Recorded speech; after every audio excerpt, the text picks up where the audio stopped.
Bonsoir à tous, très heureux de vous retrouver pour ce nouveau numéro du journal de l'économie. Ce soir, nous sommes à Saint-Étienne-du-Rouvray où je vous fais découvrir un métier méconnu, celui de répartiteur pharmaceutique. Nous avons rendez-vous chez le numéro 3 du secteur en France.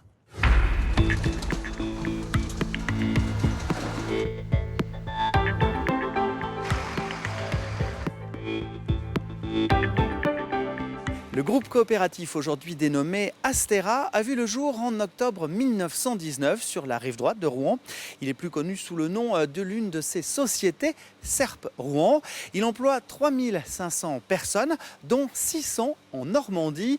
En 2013, il affichait un chiffre d'affaires de 4,5 milliards d'euros, le plus important des entreprises aux Normandes.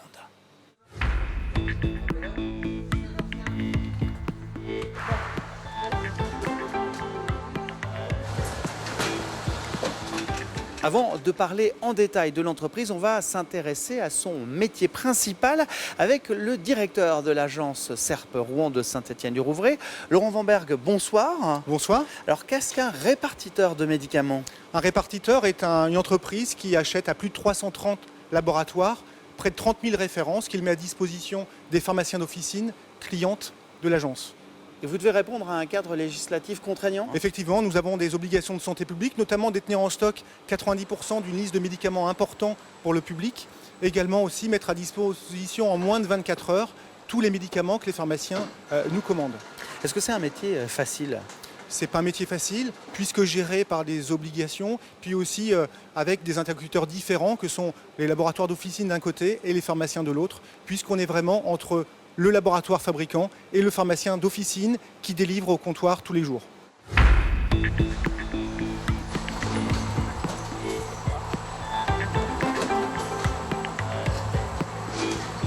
Et l'on va en savoir plus sur Astera avec son président Alain Berteuil. Bonsoir. Bonsoir. Alors pourquoi l'entreprise elle est née ici à Rouen? Donc elle est née en 1919 à l'initiative de 14 pharmaciens rouennais à l'essor des spécialités pharmaceutiques. Les pharmaciens faisaient leurs médicaments eux-mêmes à partir de produits galéniques et donc est sorti des médicaments comme Valda, Synthol. Et donc il était plus aisé pour les pharmaciens d'acheter collectivement ces produits auprès de la nouvelle industrie pharmaceutique. Et depuis, Astera s'est développée nationalement? Elle fait aujourd'hui 70% du territoire français. Effectivement, notre métier principal, la répartition pharmaceutique, est fait au travers de 32 agences en France. Est-ce que vous avez d'autres axes de développement forts?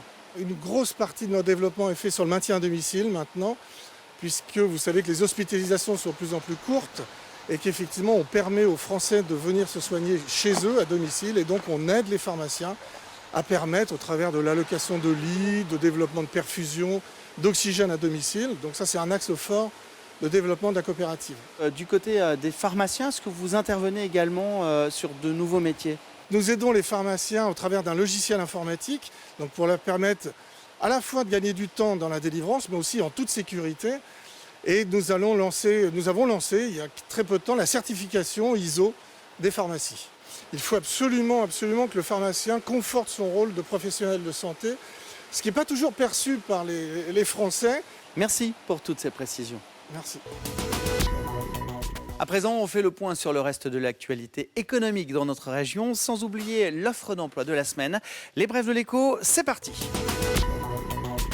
Auril, le site de production de principes actifs des laboratoires Servier à Bolbec, s'ouvre à la concurrence. Sa principale production, soit 1000 tonnes par an, concerne le médicament Daflon qui a été récemment déremboursé. Alors, pour faire face à une sous-activité, selon la lettre de Haute-Normandie, la direction propose à d'autres groupes pharmaceutiques de produire des principes actifs pour leur compte.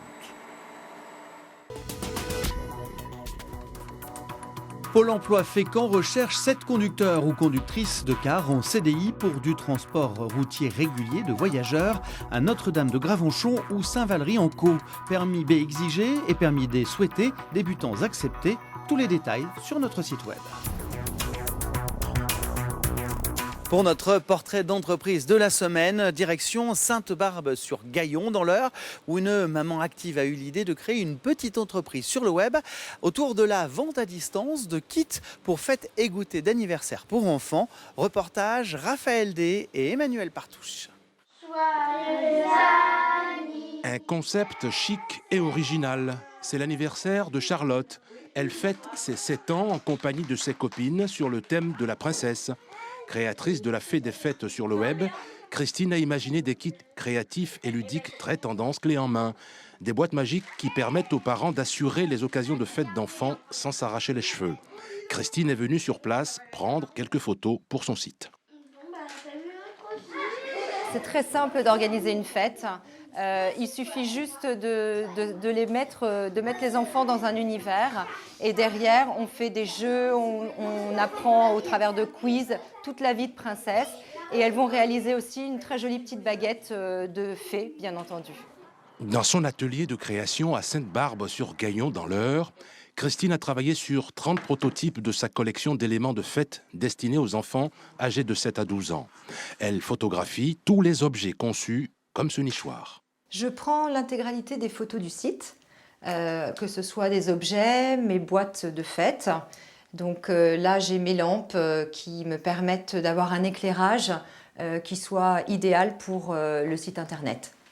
Christine met ensuite en ligne toutes les photos sur son site. Mère de 3 enfants, elle a créé lafedesfêtes.com il y a 5 mois. J'organisais des belles fêtes pour mes enfants et que j'avais beaucoup de sollicitations extérieures et que j'ai réalisé que pour beaucoup de mamans, c'était beaucoup de temps, beaucoup d'énergie. Moi, j'ai eu la chance d'arrêter de travailler quelques années pour éduquer mes enfants. Là, je me suis dit qu'il y avait forcément un créneau à exploiter. Selon le nombre d'enfants, le kit de fête d'animation, goûter ou anniversaire varie entre 119 et 145 €. Ainsi s'achève ce journal de l'économie, une émission que vous pouvez voir et revoir sur notre site internet. Très bonne semaine à vous et à mardi prochain.